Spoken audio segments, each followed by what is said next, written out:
চারিদিকে যখন বিয়ের সানাই বাজছে তখন সে বিয়ের কিনে বিন্দিয়াকে ধর্ষণ করছে এলাকার প্রভাবশালী মতিন মিয়া। বিন্দিয়ার চিৎকার সানাইয়ের সুরে আটকা পড়ে যাচ্ছে বারবার। ভাঙা ঘরটার দিকে কেউ তাকাচ্ছেও না, যেখানে বিন্দিয়ার ইজ্জত হরণ করা হচ্ছে। মতিন মিয়ার অনেক দিনের ইচ্ছে বিন্দিয়াকে বিয়ে করবে, কিন্তু বিন্দিয়া তো ভালোবাসে মোহনকে, তাই এর বদলা নিচ্ছে মতিন মিয়া। এ যেন কোনো সিনেমার কাহিনী, কিন্তু এই সিনেমায় নায়ক বাঁচাতে পারেনি নিরীহ বিন্দিয়াকে। মতিনের খায়েশ মিটিয়ে গেলে বিন্দিয়াকে ছেড়ে উঠে পড়ে। বিন্দিয়ার শরীরের শেষ কাপড়টুকু দিয়ে তার শরীর ঢাকার বৃথা চেষ্টা করে।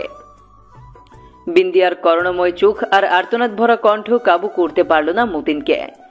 যখন তার সব শেষ, তখন ভাঙা জানলার ফাঁক দিয়ে শুনতে পেল, বর এসেছে, বর এসেছে। কিন্তু তার তো সব শেষ। ভালোবাসার মানুষকে ঠকাবে কেমন করে? মতিন তড়িঘড়ি ভাঙা ঘর থেকে বের হয়ে যায়। বিন্দিয়া অনেক কষ্টে উঠে ভাঙা টিনের ফটো দিয়ে তার ভালোবাসার মানুষটিকে একটিবার মন ভরে দেখে নেয়। এটাই যে তার শেষ দেখা, আর হয়তো ওই মায়াময় দৃষ্টিতে তাকিয়ে থেকে তার ভালোবাসার মানুষটিকে দেখা হবে না তার। সবাই যখন বরযাত্রীদের আপ্যায়নে ব্যস্ত, তখন বিন্দিয়া ভাঙা ঘরের আড়ায় ওড়না জড়াতে ব্যস্ত। বিন্দিয়া চেয়েছিল তার ভালোবাসার মানুষটির সাথে সারা জীবন থাকতে, কিন্তু সেটা আর হলো না। পৃথিবীকে শেষবারের মতো দেখে ফাঁস গলায় আটকে ঝুলে পড়ল বিন্দিয়া। এতক্ষণে কনের কোনো খবর নেই।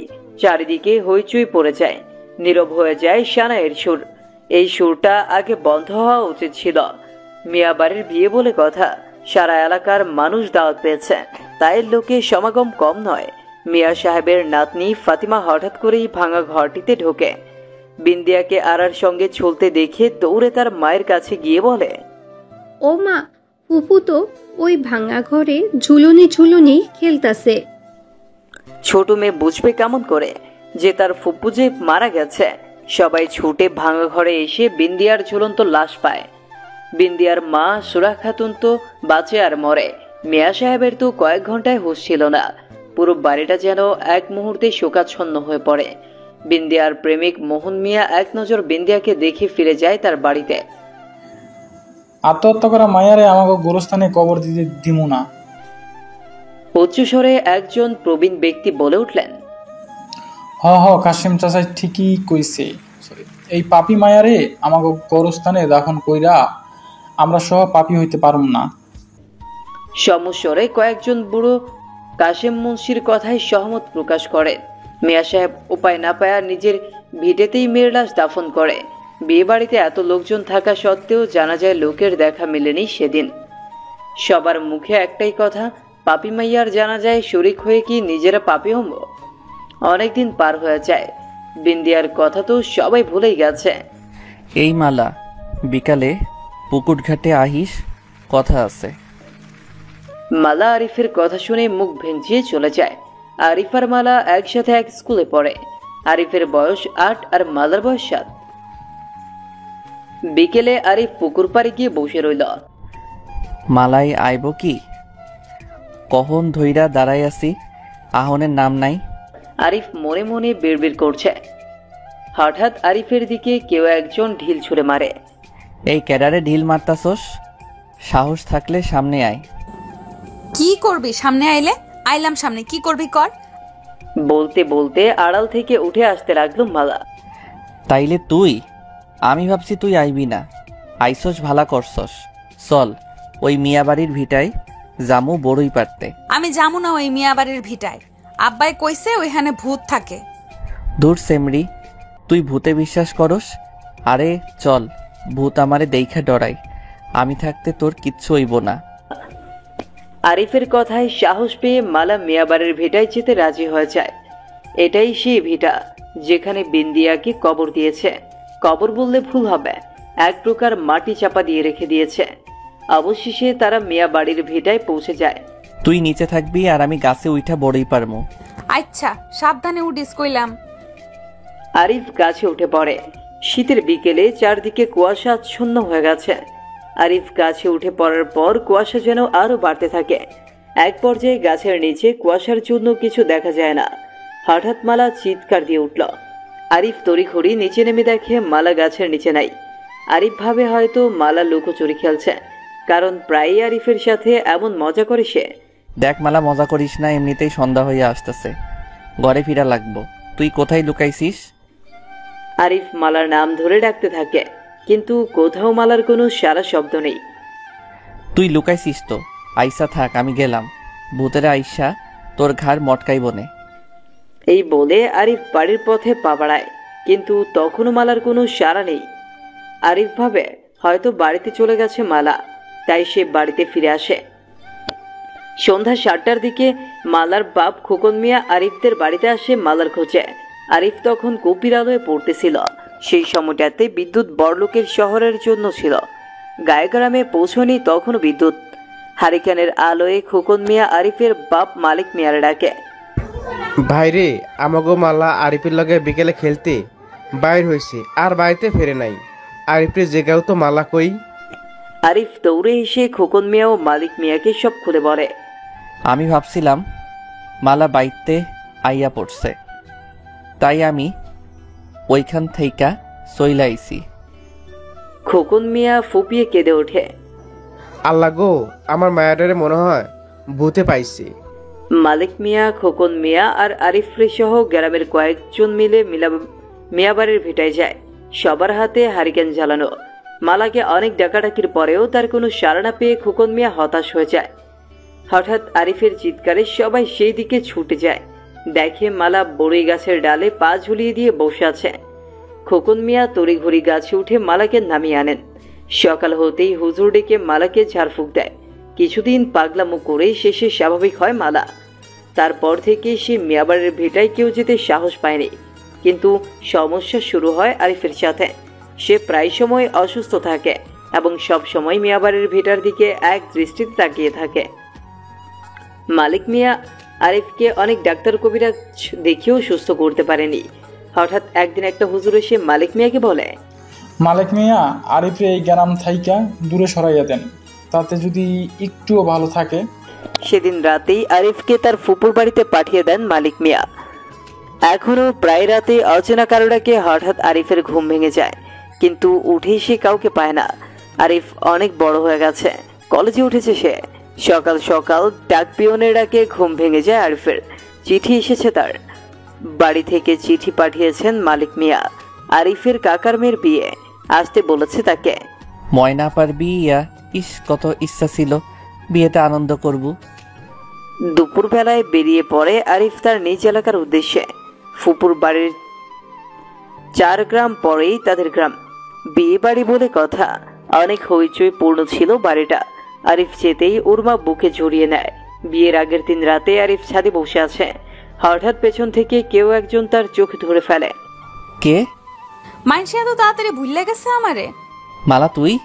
হ, আমি। কি খবর তোর? আমাগর তো খবর নিস না। আরিফের চোখ খুলে দিয়ে পাশে বসে মালা। আরিফ মালার দিকে তাকিয়ে অবাক হয়ে যায়। মালা এত বড় হয়ে গেছে, আর এত সুন্দরী কেমনে হইল? অনেকক্ষণ দুজনে গল্প করতে করতে ছাদ থেকে নিচে নামছিল। হঠাৎ কারো আত্মচিৎকারে পেছনে ফিরে তাকিয়ে দেখে আরিফের চাচাতো বোন ময়না ছাদ থেকে লাফিয়ে পড়েছে। আরিফ আর মালা ছাদের উপর দেখে তাদের দিকে মুখ ঘুরিয়ে একটা মেয়ে দাঁড়িয়ে আছে। মেয়েটার গায়ে সাদা রঙের শাড়ি জড়ানো। আরিফ কিছু বলতে যাবার আগেই অদ্ভুত মেয়েটা হঠাৎ মালার ঠিক কাছে চলে আসে। আরিফ মালার হাত ধরে টানতে টানতে নিচে নামতে চেষ্টা করে, কিন্তু মালাকে সে এক চুলো নড়াতে পারল না। আরিফ মালার দিকে তাকাতেই দেখে সে মালা নয়, সে অদ্ভুত মেয়েটার হাত ধরে আছে। তাহলে মালা কোথায় গেল? আরিফ ভয়ে দুপা পিছিয়ে যায়। মেয়েটা আরিফের দিকে তাকিয়ে ভয়ঙ্করভাবে হাসছে আর বলছে, আমার লোকে যারা খারাপ করছে তাগো আমি সুখী থাকতে দিব না। যে গ্রামে বিন্দিয়ার বিয়া হয় নাই সে গ্রামে কোনো মাইয়ার বিয়া হইতে দিব না। আরিফ এই পরিস্থিতিতে কি করবে ভেবে পাচ্ছে না। আদৌ কি সে মালার সাথে এতক্ষণ ছিল, নাকি মালার ছদ্মবেশে কোনো আত্মার সাথে? আরিফ বুঝতে পারে এটা মিয়াবাড়ির ভিটায় যে মেয়েকে কবর দিচ্ছে এটা সেই বিন্দির আত্মা। আরিফ প্রাণপণে পালাতে চেষ্টা করছে, কিন্তু সে যত জোরেই দৌড়ায় না কেন দেখে ঠিক একই স্থানে দাঁড়িয়ে আছে। বিন্দিয়ার আত্মা আরিফের দিকে এগিয়ে আসছে। আরিফ কি করবে ভেবে পাচ্ছে না। আরিফ বাজান উঠ, সকাল যে হইয়া আইলো। মায়ের ডাকে চোখ খুলল আরিফ। তবে এতক্ষণ কি সে স্বপ্ন দেখছিল? আরিফ এই বৃষ্টি ভেজা সকালেও ঘেমে গেছে। মায়ের ধাক্কায় হুঁশ ফিরে তার। আরিফের মা হাসি বেগম অনেক ভালো মনের মানুষ। এক কথায় তার মতো সহজ সরল মানুষ পাওয়া বড় দায়। এই তো সেদিন বিকেলবেলা আরিফের চাচির সাথে অন্য পাড়ায় ঘুরতে গেছিল। হঠাৎ চাচি অন্য গলিতে চলে গেলে হাসি বেগম পথ হারিয়ে ফেলে। মাত্র কয়েক মিটার দূরত্বে নিজের বাড়ি, অথচ চেনেন না তিনি। সবাই তো হাসতে হাসতে শেষ তার কর্মকাণ্ড দেখে। আরিফ ঘুম থেকে উঠে ফ্রেশ হয়ে নাস্তা শেষ করলো। আম্মা মেলারে তো দেখি না, মাইয়াটা থাহে কই? আরিফের কথা শুনে হাসি বেগম চুপ হয়ে যায়। চোখের কোণে তার অশ্রু ধরে যায়। কি হইল আম্মা? কও না মালা কোথায়? বাপরে, তুই যাওনের পর হঠাৎ কইরা মালা নিখোঁজ হয়েছে। অনেক কই যাও পাওয়া যায়নি মাইয়ারে। মায়ের কথা শুনে আরিফ অবাক হয়ে যায়। এত কিছু ঘটে গেছে অথচ সে কিছুই জানে না। আম্মা, খোকন মামা কই এখন? হ্যারেও তো দেখি না। তোর খোকন মামা তো মাইয়াটা হারানোর পর পাগল হইয়া গেছে। হ্যাঁ রে, তো বেরি দিয়া বাইন্দা রাখা হইছে। হ্যাঁ, কই মালারে নাকি মিয়া বাড়ির ভিটায় আটকে রাখছে কেউ। কিন্তু মিয়া বাড়ির ভিটায় কেউ যাইতে সাহস পায় নাই। দিনের বেলায় কেমন ভুতুরে পরিবেশ রে বাপ। আরিফ মায়ের কথা শুনে তৎক্ষণাৎ উঠে মালাদের বাড়ির দিকে যায়। কত মজা করছে মালার সাথে। পুরনো সব স্মৃতি ভেসে ওঠে আবছা হয়ে। আরিফের চোখের কোণে সামান্য পানি জমে। মামা বাড়িতে আছেন? এরা হে। মামা, আমি আরিফ, গেটটা খুইল্লা দাও। জমেলা বানু গেট খুলে দিয়ে অনেকদিন পর আরিফকে দেখিয়ে আবেগপ্রবণ হয়ে পড়লেন। শাড়ির আঁচলে চোখ মুছতে মুছতে জিজ্ঞেস করে, কিরাম আইসিস রে বাপ? মামি আসি কোন রকম, কিন্তু এইটা কি শুনলাম? মালার কি হইছে? জমেলা বানুর কান্নার শব্দ বেড়ে যায় মালার কথা শুনে। হাজার হলেও সে তো একজন মা। আরিফ জমেলা বানুকে সান্ত্বনা দিয়ে বলে, মামি যা কিছু হইয়া যাক, আমি তোমাকে মালারে ফিরাই আনবো। আমার লাইগা ওর এই পরিস্থিতি। সেই দিন আমি না কইলে ও যাইতো না মিয়া বাড়ির ভিটায়। আরিফ খোকন মিয়াকে এক ঝলক দেখে ফিরে আসে বাড়িতে। বাড়িতে ফিরে সে লোকজনের কানাকানি শোনে। এই মেয়েটার কপালে যে কি আছে, এই নিয়ে 4 নম্বর বিয়ে এই গ্রামে। কিন্তু একটা বিয়েও পুরোপুরি হয় নাই। এই বিয়েটাও কি হইব না? কয়েকজন লোক এই কথাগুলো বলা বলি করছিল। আরিফ তার মায়ের কাছে বিষয়টি নিয়ে আলোচনা করে। আম্মা, আমি যাওয়ার পর এই গ্রামে কি কি হয়েছে আমারে খুইল্লা কও। সেদিন আমাগো গ্রামে একটা বিয়া হচ্ছিল। চমকানো আয়োজনে ভরপুর ছিল সারা গা। হঠাৎ কেটা দৌড়াইয়া দৌড়াইতে আইসা কইল বিয়ার কনে নাকি আত্মহত্যা করছে। একটু পর শোনা গেল খোকন মিয়ার মাইয়া মালারে খুঁজতে পাওয়া যায় না। পুরো গ্যারাম জুইরা কেমন একটা ভুতুরে পরিবেশ বিরাজ করতেছিল। তোর বাপে আর খোকন মিয়া মালারে খুঁজতে খুঁজতে মিয়া বাড়ির ভিটায় যায়, কিন্তু অনেক খুঁজতাও মালারে পায় নাই। হাইদিন কেউ কেউ বলতেছিল ওই বিয়া বাড়ির আশেপাশে নাকি মালারে দেখা গেছিল। যখন বিয়ার বধূ বিষপান কইরা মইরা যায়, তারপরেও কিছু কিছু লোক মালারে দেখছে, কিন্তু আর দেখা মিলেনি মালার। এই গ্রামে আরো 2টা বিয়ায় এমন ঘটনা ঘটছে, তখনও নাকি মালারে দেখা গেছে। একজন রে পুকুরে ঝাঁপ দিয়া মরছে, আর একজন ফাঁস লাগাইয়া। তারপর থেকে আর এই গ্রামে কোনো বিয়াই হয় না। মাইয়া পোলারা অন্য গ্রামে থেকে বিয়া কইরা আসে এই গ্রামে। মায়ের কথা শুনে ধাক্কা খায় আরিফ। এটা কি বলছে তার মা? তাহলে সেই রাতের স্বপ্ন কি সত্যি হতে চলছে? নয়নার কপালে কি ওইভাবে মৃত্যু আছে? আর এই মৃত্যুর খেলায় মালার যোগসূত্র কি? যে করেই হোক ওকে মৃত্যুর খেলা বন্ধ করতে হবে। আরিফ মনে মনে ভাবতে থাকে। সবাই বিয়ে নিয়ে ব্যস্ত। আরিফ ওর ছোটবেলার বন্ধু আশিককে নিয়ে বেরিয়ে পড়ে মালার বাড়ির উদ্দেশ্যে। মালাদের বাড়িতে পৌঁছে খোকন মিয়াকে জিজ্ঞেস করেন, মামা, আমি আরিফ, চিনতে পারছেন আমারে? খোকন মিয়া খানিক আরিফের মুখের দিকে তাকিয়ে অন্যদিকে মুখ ঘুরিয়ে নিল। মামা, আমি আইসি মালারে ফিরাই আনতে। আপনার সাহায্য দরকার আমার। আপনি কি জানেন মালা কোথায় আছে? খোকন মিয়া আরিফের কথা শুনে মিয়া বাড়ির ভেটার দিকে আঙুল উঁচিয়ে দেখিয়ে দিল। আরিফ খোকন মিয়া ও জমেলা বানুকে বিদায় দিয়ে বের হয়ে আসে সেখান থেকে। ভাই ঠিকই করতে চাইছস কত আমারে, যেখানে আজ 10 বছর ধরিয়া মালা নিখোঁজ, তুই কেমনে ফিরে আনবে তারে? শুনছি ওরে শেষবার করিম মোল্লার মাইয়ার বিয়ার দিন দেখা গেছিল, তারপর তো তারে দেখা যায় নাই। দাঁড়া, কি কইলি? মালারে শুধু বিয়ের দিনে আবির্ভাব হতে দেখা যায়? আমি তো তাই শুনছি, কিন্তু আমি কোনোদিন দেখি নাই। চল বাড়িতে ফিরা যাই, আইজ মালারে ওইখানেই পামু। আশিক আরিফের কথা কিছু না বুঝে অগত্যা তার পিছু পিছু হাঁটতে থাকে। তারা বাড়িতে পৌঁছতে দুপুর গড়িয়ে বিকেল হয়েছে। আর কিছুক্ষণ পরেই বরযাত্রী এসে উপস্থিত হলো। বাড়িতে যেন হইচই আরো বেশি পড়ে গেছে। গ্রামে এমন অদ্ভুত ঘটনা ঘটে গেছে, তবুও চাচা কেন ময়না আফার বিয়া গ্রামে দিতাছে বুঝতেছি না। তো চাচা এসব বিশ্বাস করে না রে ভাই। ময়না আফার কিছু হয়ে যাক, তার আগে আমাগো কিছু একটা করতে হইব। আরিফ আশিককে ময়নার সাথে থাকতে বলল, আর খারাপ কিছু টের পেলে আরিফকে কল দিতে বলেছে। আশিক রাজি হয়ে যায়। আরিফ পাগলের মতো বাড়ির এপাশ থেকে ওপাশে ঘোরাঘুরি করে। হঠাৎ মোবাইল ফোন বেজে ওঠে। আশিক কল দিয়েছে। কল রিসিভ করতেই আশিক আতঙ্কিত স্বরে বলতে থাকে। আরিফ দৌড়ে ছাদে উঠে যায়। সেভাবে যদি কোনো রকমে তার স্বপ্নটা সত্যি হয়, তাহলে অবশ্যই ময়না আফা ছাদ থেকে লাফ দিতে চাইবে। দাঁড়া আফা, কি করছিস? আরিফ ময়নাকে উদ্দেশ্য করে বলতে থাকে। ময়না প্রায় ছাদের কিনারে পৌঁছে গেছে। দেখে বোঝা যাচ্ছে ময়না আফার নিজের প্রতি কোনো কন্ট্রোল নেই। আরিফের কথাতে থমকে দাঁড়ায় ময়না। তখন সন্ধ্যা পেরিয়ে রাত ঘনিয়ে আসছে। হঠাৎ অচেনা কণ্ঠে কেউ একজন বলে ওঠে, ময়না রে, তুই বাঁচাইতে পারবি না। আরিফ পেছন ঘুরে দেখে সেদিন স্বপ্নে যে মেয়েটিকে দেখেছিল ঠিক একই রকম দেখতে একটা মেয়ের ছায়া মূর্তি দাঁড়িয়ে আছে। আরিফ খানিকটা ঘাবড়ে গিয়ে দুপা পিছিয়ে যায়। ইতিমধ্যে আরিফের ডাকে ময়না সজ্ঞানে ফিরেছে। ময়না তড়িঘড়ি ছাদের কিনারা হইতে নিরাপদ স্থানে সরে যায়। আরিফ ছায়ামূর্তিকে উদ্দেশ্য করে বলতে থাকে, কেডা তুমি, আর কেন করতেছো এমন? আমার লোকে খারাপ করছে এই গ্রামবাসী, অগরে আমি শান্তিতে থাকবার দিব না। এই গ্রামের কোনো বাড়িতে বিয়ার সানায় বাঁচবো না। সেইটা না হয় বুঝলাম, কিন্তু তোমার পরিচয় তো দিবা। আমি বিন্দিয়া।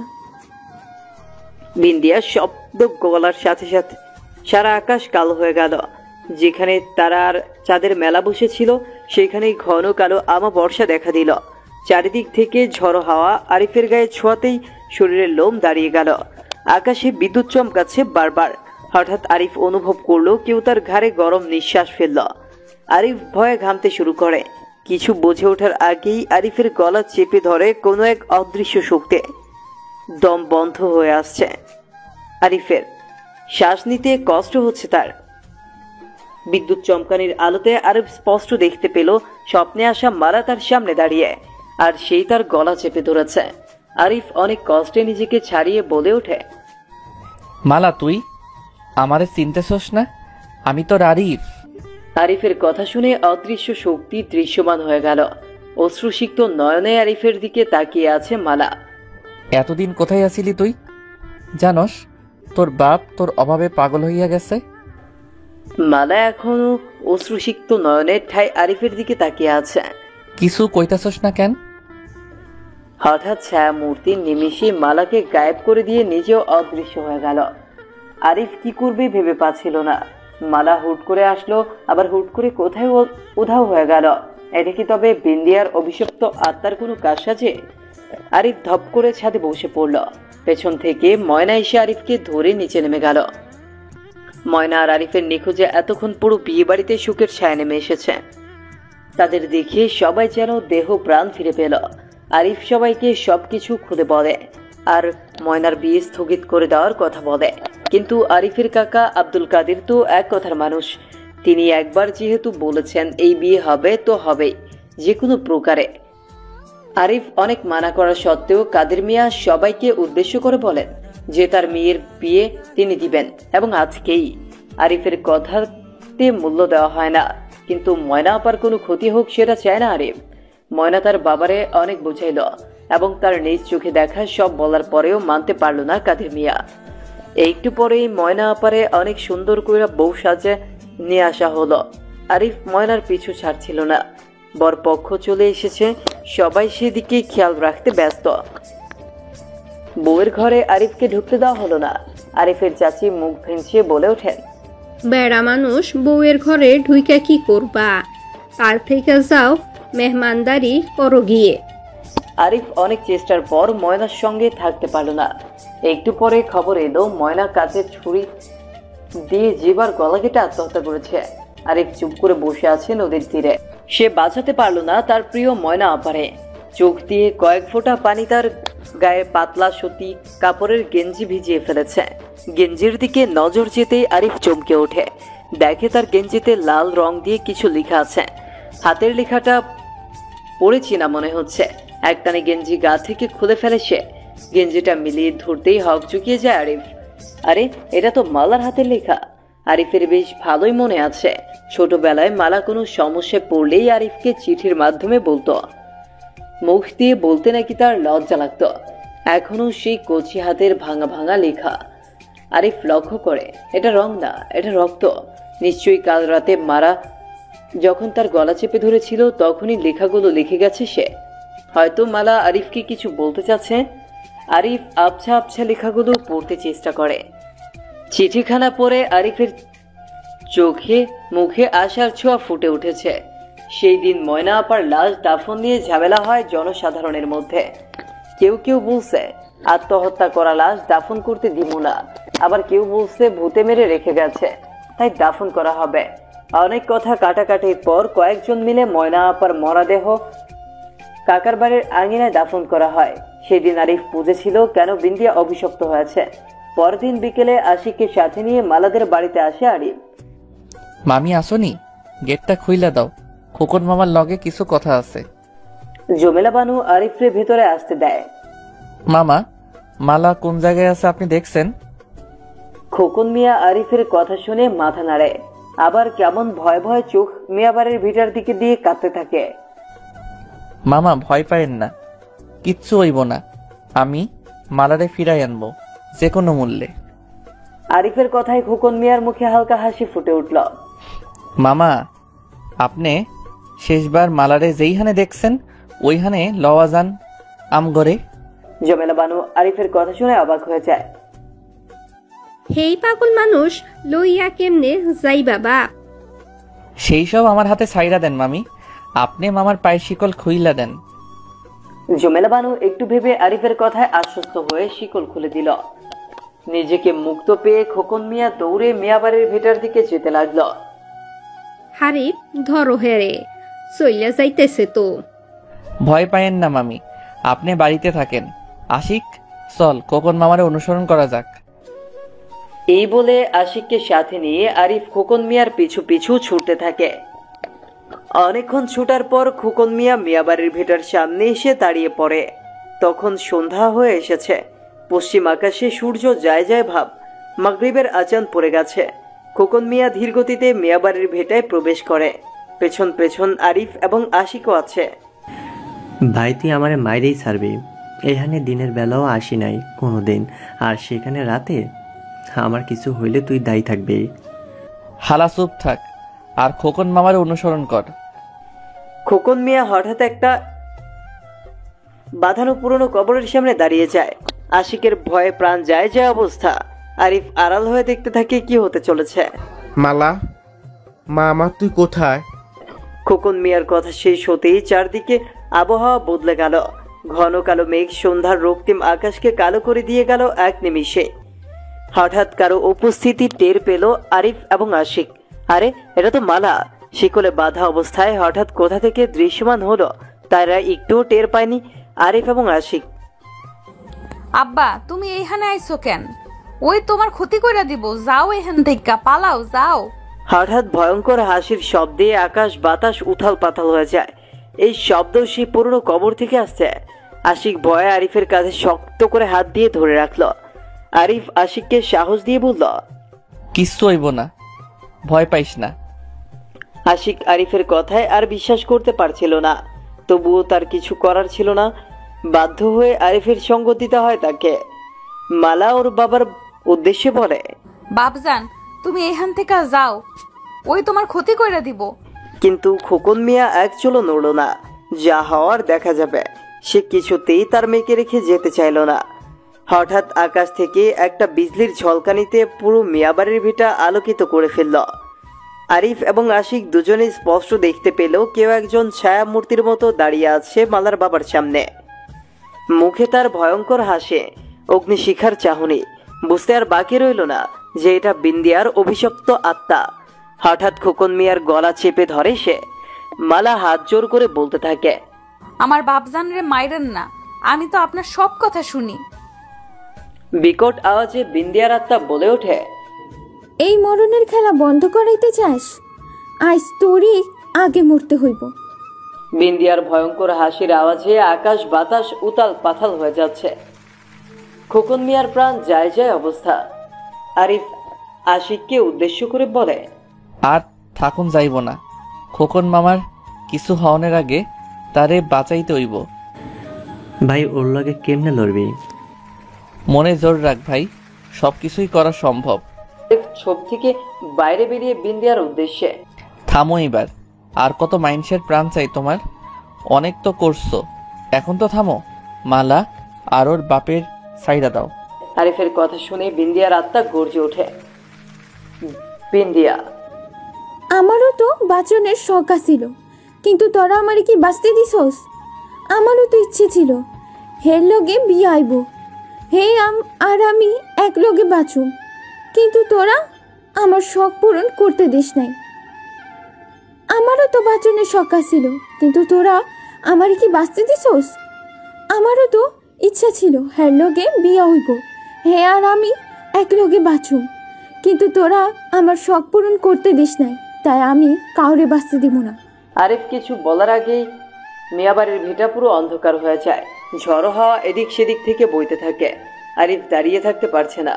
বাতাসের ঝাপটায় ছিটকে পড়ে এক পাশে। যখন সে চোখ খুলে সে দেখে তার বিছানায় শুয়ে আছে এবং বাড়ির সবাই তার চারদিকে চিন্তিত মুখ নিয়ে দাঁড়িয়ে আছে। কি হয়েছে? আশিক কই? মালা আর বাপ কই? আরিফের মা হাসি বেগম নিশ্চুপ হয়ে তার ছেলের দিকে তাকিয়ে থাকে।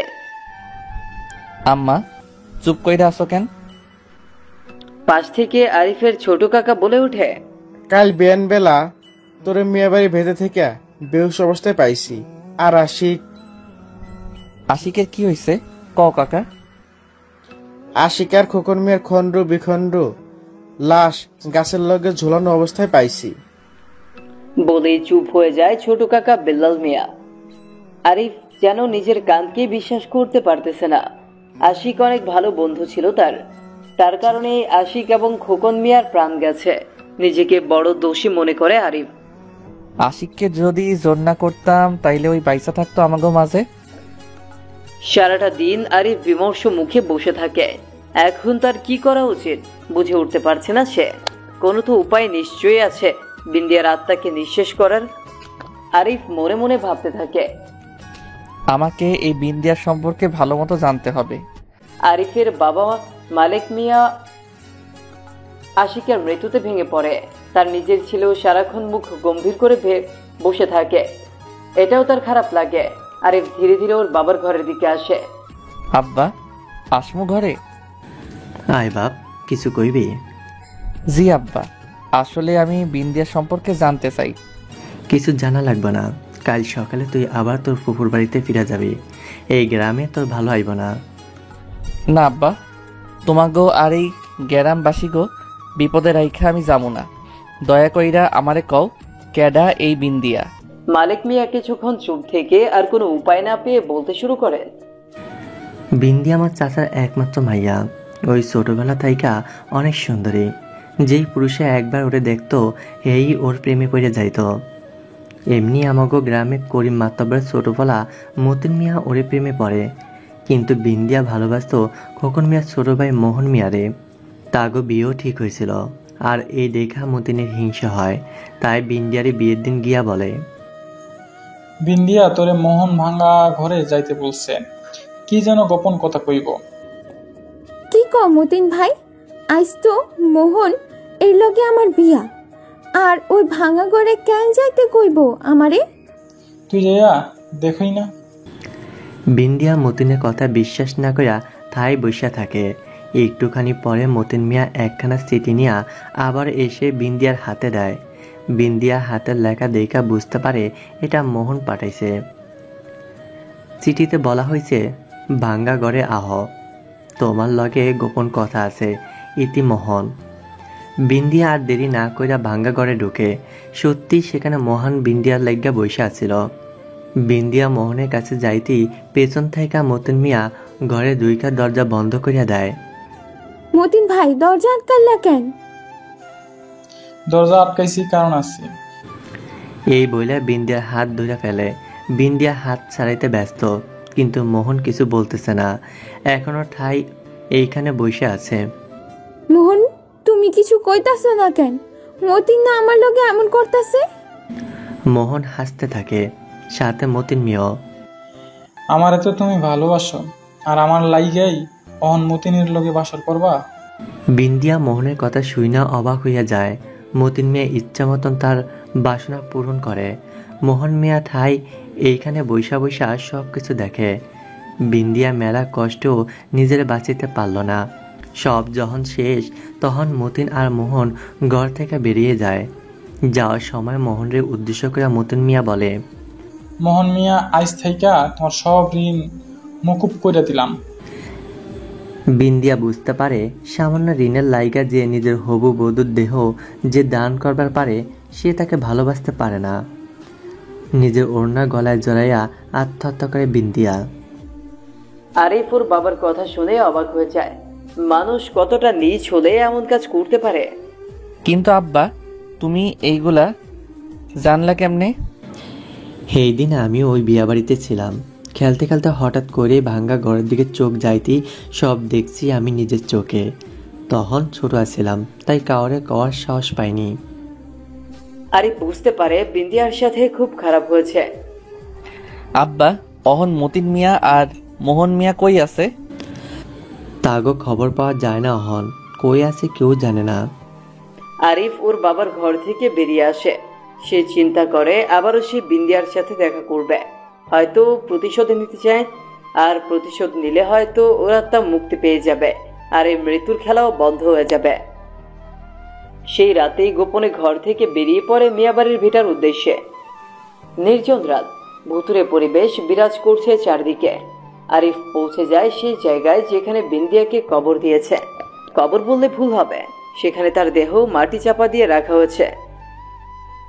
সেই জায়গায় পা বাড়াতেই হঠাৎ পেছন থেকে কেউ তার হাত ধরে ফেলে। আরিফ চমকে উঠে পেছন ফিরে তাকিয়ে দেখে তার সামনে ভয়ঙ্কর এক চেহারা। আতঙ্কিত হয়ে আরিফ দুপা পিছিয়ে যায়। হালকা আলোয় দেখতে পায় সেই ভয়ঙ্কর মুখটা তার প্রিয় বন্ধু আশিকের। আরিফ আবেগপ্রবণ হয়ে আশিকের দিকে নীরব দৃষ্টিতে তাকিয়ে থাকে।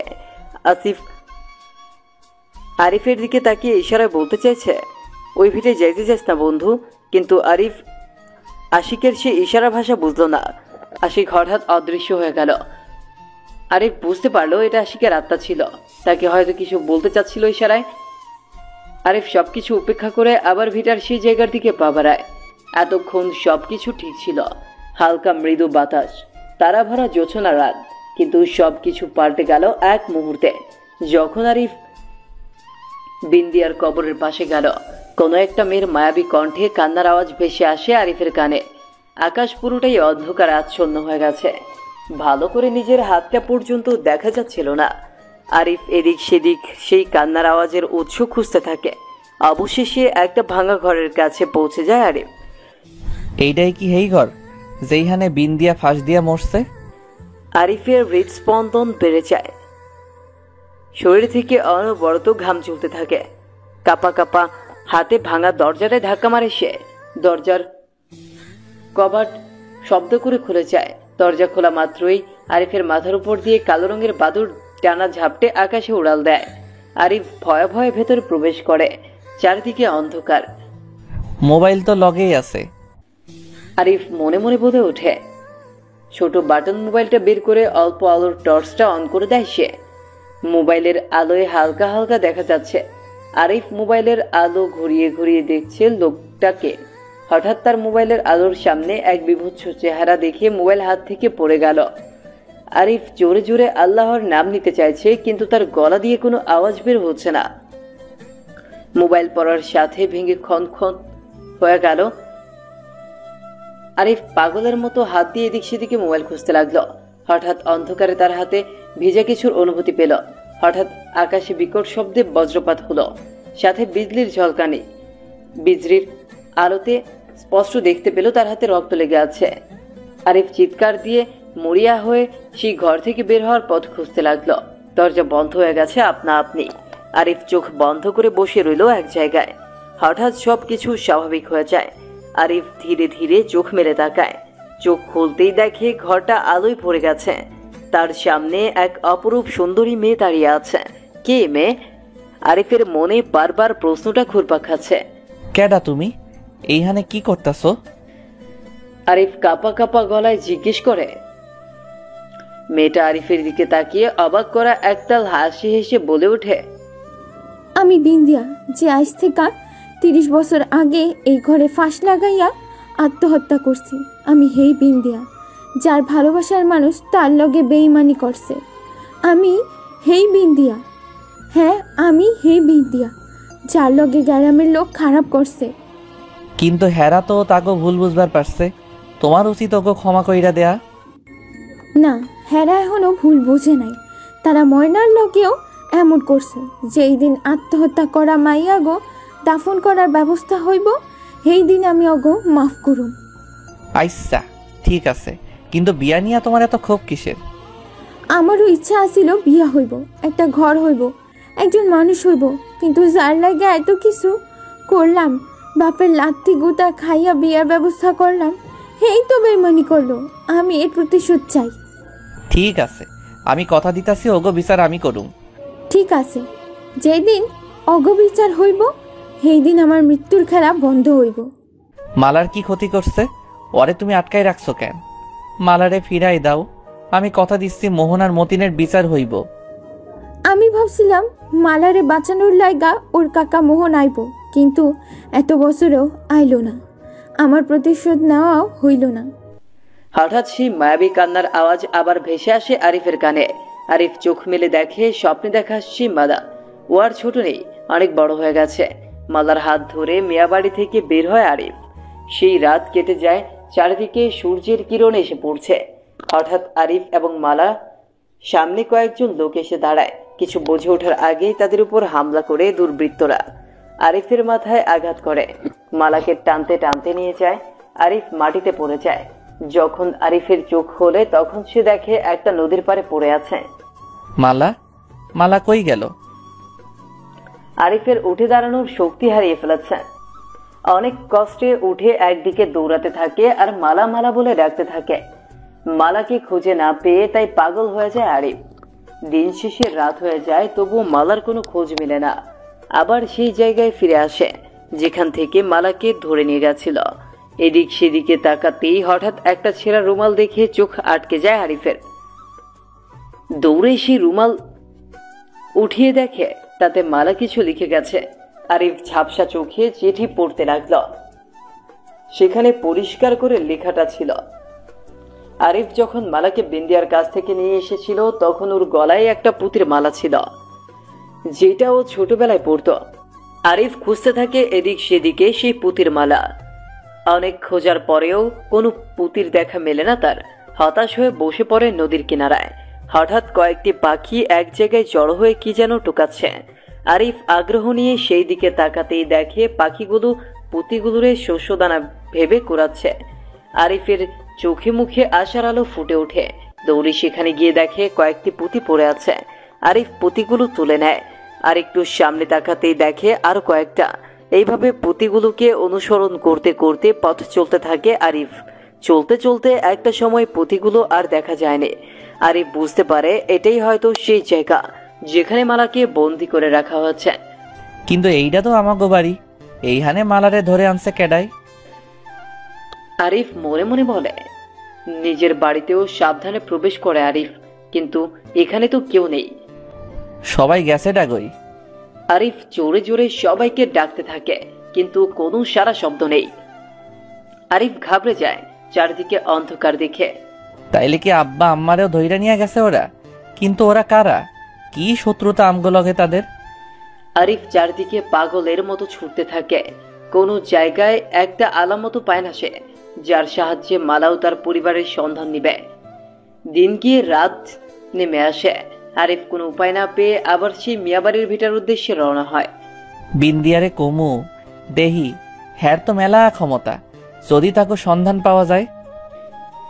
আরিফ সোজা বিন্তিয়ার কবরের পাশে আসে, কিন্তু আজ কেমন সবকিছু নীরব, সবকিছু স্বাভাবিক, কোনো ভয়ঙ্কর কিছু নেই, কোনো অন্ধকার নেই, বরং চাঁদের আলোয় দিনের মতো ঝকঝক করছে। বিন্দিয়া, বিন্দিয়া, তুমি কই? তোমার সাহায্য চাই যে আমার। আরিফের কথায় কোনো সাড়া নেই, সবকিছু নীরব। আরিফ বুঝতে পারছিল না কি করা উচিত এখন তার। দৌড়ে ভাঙা ঘরের মধ্যে ঢুকলো, সেখানেও কোনো ভয়ঙ্কর কিছু নেই। জোরে জোরে বিন্দিয়া বিন্দিয়া বলে ডেকেও কোনো সাড়া পেল না সে। নিরাশায় আবারও ফিরে আসতে হতো তাকে। বিন্দিয়া আদৌ কি আছে? থাকলেও আমার কথায় সাড়া দিল না কেন? আরিফ বারান্দায় বসে চোখের পানি ফেলছে তার পরিবার ও মালার কথা ভেবে। হঠাৎ কারো স্পর্শে চমকে ওঠে আরিফ। পেছনে ফিরে দেখে সাদা আলখাল্লা পরে কেউ একজন দাঁড়িয়ে আছে তার ঠিক পেছনে।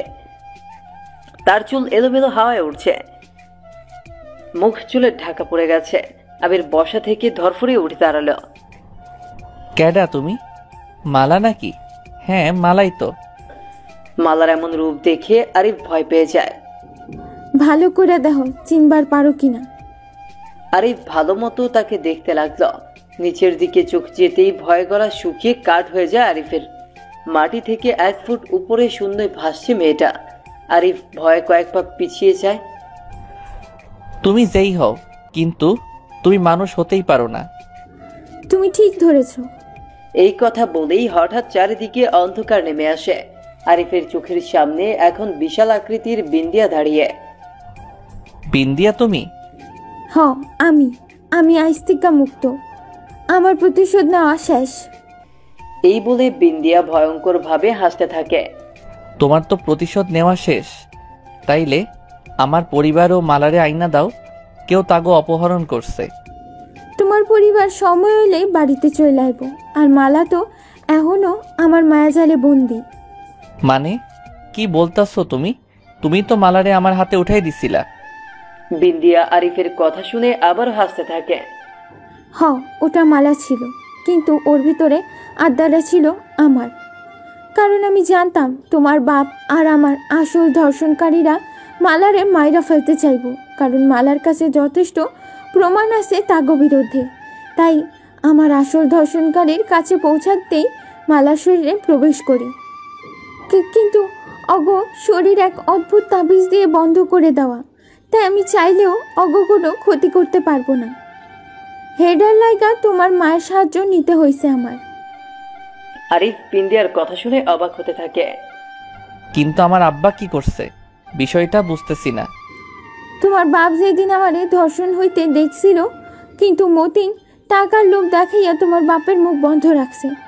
কিন্তু আমার বাপ তো তখন ছোট ছিল, সে কেমনে বুঝবো কোনটা ঠিক আর কোনটা বেঠিক?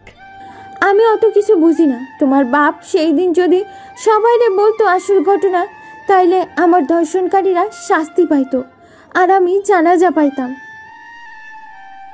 আরিফ বিন্দিয়ার কথা শুনে খানিকটা সময় চুপ করে থাকে। কিন্তু তারা এখন কই আছে? বিন্দিয়া জোরে জোরে হাসতে থাকে। আরিফ হতাশ চোখে তার দিকে তাকিয়ে থাকে। হঠাৎ কেউ একজন কান্না জড়িত কণ্ঠে বলে ওঠে, আরিফ বাপ তুই কই? হঠাৎ আরিফের সামনে থেকে বিন্দিয়া অদৃশ্য হয়ে যায়। আরিফ দৌড়ে উঠানে নেমে আসে। পাশের বাড়ির আবুল চাচা চিৎকার করে আরিফকে ডাকছে। কি হয়েছে চাচা, এমনে ডাকতেছো কেন? বাপ তোর সব শেষ। এই কথা বলেই আবুল মিয়া অঝরে কাঁদতে থাকে। আহা চাচা, কাঁদতেছ কে? কি হয়েছে, বিষয়টা খুইলা কও। আবুল মিয়া কিছু না বলে আরিফের হাত ধরে টানতে টানতে বাড়ির বাইরে নিয়ে গেল। বাড়ির সামনে অনেক মানুষের ভিড় জমে গেছে। আবুল চাচা ভিড় ঠেলে সামনে নিয়ে যায় আরিফকে। আরে চাচা, কি হয়েছে এখানে? হঠাৎ চোখ ভিড়ের মাঝখানে যেতেই আরিফ চমকে যায়। তার দুনিয়া ঘুরতে থাকে, পায়ের তলার মাটি সরে যায়। তার পরিবারের সবার লাশ পড়ে আছে সামনে, শুধু তার মায়ের লাশ ব্যতীত। আরিফ অঝরে কাঁদতে থাকে। কি ক্ষতি করলো তার?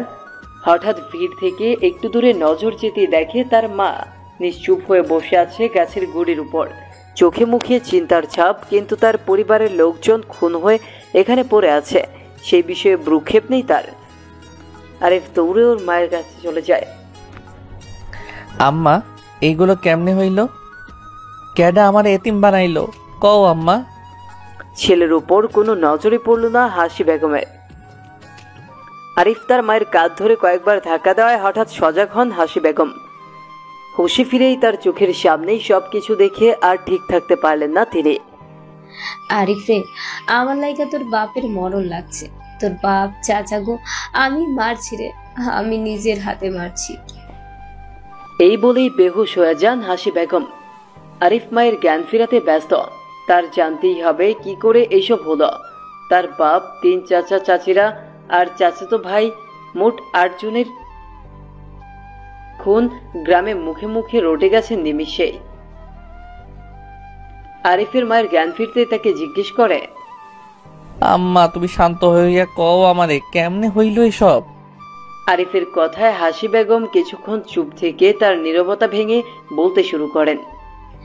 বাপরে, ভোরে তোর বাপের লইকা চা বানাইয়া নিয়ে আইতেছিলাম, হঠাৎ তো ছোট কাকির চিল্লানির শব্দে দৌড়াই গেলাম সেখানে। বাজান গিয়া দেখি মোহন মিয়া আর মতিন মিয়া একখানা মাইয়ারে বাইন্ধা টাইনা হ্যাচরা নিয়া আইতাছে আমাকে বাড়ির থেকে। আমি দৌড়াইয়া তোর আব্বারে কইলাম মাইরারে বাঁচাইতে, কিন্তু তোর আব্বা কইল এই মাইয়া বাইচে থাকলে নাকি আমাকে অনেক ক্ষতি হইব, তাই তোর আব্বা বাধা দেয় নাই। কিন্তু আমি এই অন্যায় সহ্য করতে না পাইরা তাগো বাধা দিতে যাইতে চাই, কিন্তু তোর বাপ আর কাকারা আমাদের জোর কইরা ঘরে আটকায় দেয়। অনেক চিল্লাচিল্লিতেও কেউ দরজা খুলে দেয় নাই। বাইরে সবাই কয়া বলা করতেছিল মাইয়াটা বাইচে থাকলে আমাদের সবার কপালে দুঃখ আছে, ওরা মাইরা ফেলতে হইব। এমন সুন্দর মায়া ভরা মুখের একটা মাইয়ারে ওরা ক্যান মারতে যায়। আমি অনেক কষ্টে দরজা ভাঙ্গা বাইর হইয়া দেখি মাইয়াটার গলা কাইটটা হালাইছে, রক্ত দিয়া সারা উঠান ভিজা গেছে।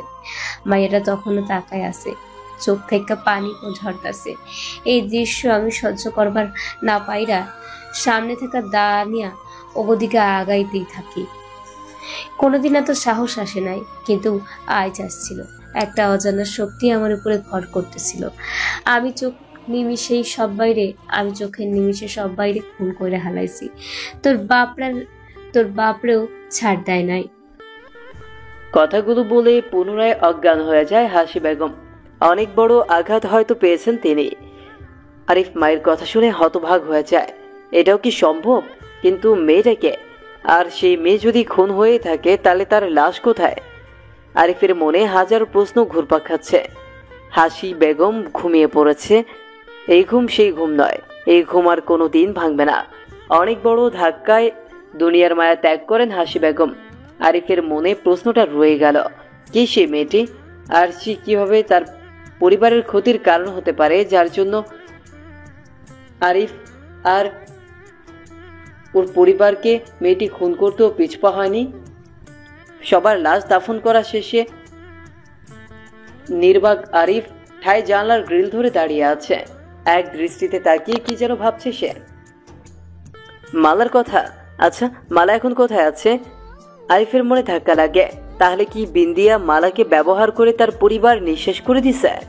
আরিফ ছুটতে থাকে আবার সেই মিয়াবাড়ির ভিটার উদ্দেশ্যে। অনেকক্ষণ হাঁটার পর পৌঁছে যায় সেইখানে। দিনের বেলাতেও কেমন গা ঝমঝম ভাব, কিন্তু আরিফ ভয় পাচ্ছে না। তার বিন্দিয়াকে জিজ্ঞেস করার আছে তার পরিবারের লোকদের কেন মারল। আরিফ পৌঁছে যায় সেই ভাঙা ঘরের পাশে। কেউ আছে? বিন্দিয়া, তুমি কই এখন? তোমার লগে কিছু কথা আছে।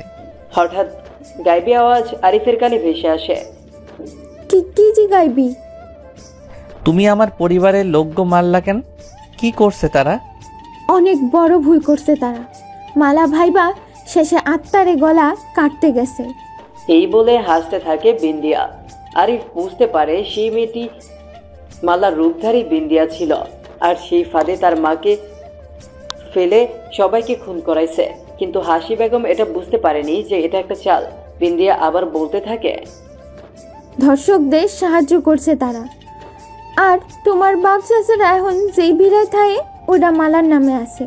যেই দিন তুমি আর মালা এইখানে বড়ই পাড়তে আইছিলা, ওই দিন আমি মালারে লুকাইয়া রাখছিলাম। ওরে আমার সব কথা কইলাম আর প্রমাণও দেখাই। পরে যখন তোমরা মালারে এইখান থেকে নিয়ে গেছিলা, তারপর দিন ওর বাপের কাছে সব বইলা দেয়। মালার বাপ নিজের ভাই মোহনের ব্যাপারে এইসব জেনে মালারে চুপ থাকতে কয়, কিন্তু মালা চুপ থাকে নাই। ওই যখন বড় কাউরে বলতে যাচ্ছিল, তখন মোহন আর মতিন মিল্লা মালারে ধইরা ফেলে। তারা তোমার বাপ মালিক মিয়ারে বলে, মালারে যদি মাইরা ফেলতে পারো তাইলে উত্তরের বাড়িটা তোমার নামে দিয়ে দিব। মালিক মিয়া শুইনা রাজি হইয়া যায়। পরে তোমার চাচা গুনিয়া বুদ্ধি করে এই ভিড়ায় নিয়ে আইসা মারবে, আর লোক জানবে বিন্দার আত্মা মাইরা ফেলছে মালারে। সেই রাতের বৃষ্টি হইতাছিল, ঘন ঘন বিদ্যুৎ চমকাচ্ছিল। মাইয়াডারে টানতে টানতে নিয়ে আসছে তারা। ছোট মাইয়াডারে একজন ধইরা রাখে আর একজন ছুরি নিয়ে আঘাত করতে থাকে। তখন আমি মালারে অগ হাত থেকে বাঁচাই। ওরা ভয় পালিয়ে যায়। সেই দিন থাকাই মালা আমার কাছেই থাকে। কিন্তু মালা এখন কই আছে? বাড়িতে ফিরা যা, মালা তোর লাইগা বইসা আছে। আরিফ বিন্দিয়ার কথা শুনে চমকে যায়। এই বলে বিন্দিয়ার আত্মা অদৃশ্য হয়ে যায়। আরিফ বুঝতে পারেন না তার পরিবারের লোকজন লোভে পড়ে কত খারাপ পথ বেছে নিয়েছিল। কিন্তু আরো একটা কথা, তাহলে আশিক এবং মালার বাপকে কে খুন করেছে? আরিফ ভাবতে ভাবতে বাড়িতে ফিরে আসে। ঘরে ঢুকতেই দেখে মালা উল্টো দিক ঘুরে জানলার পাশে দাঁড়িয়ে আছে। আরিফ স্থির পায়ে ঘরে ঢুকে মালার কাঁধে হাত দিল। মালা এতে কোনো রেসপন্স দিল না। আরিফ মালার নাম ধরে ডাকতেই মালা ঘুরে আরিফের দিকে তাকালো।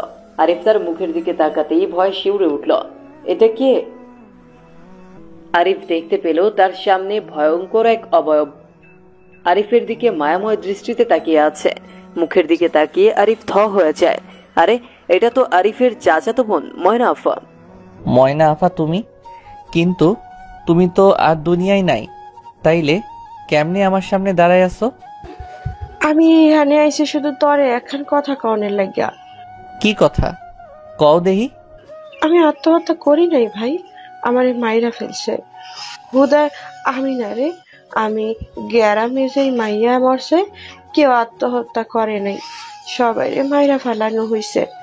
ময়নার কথা শুনে আরিফা অবাক হয়ে গেছে। এতদিন সে জানত এই খুনের খেলায় একমাত্র বিন্দিয়া দেয়, কিন্তু এখন তো দেখছি অন্য কেউ দেয়। কিন্তু যারা এই কাম করছে তাকে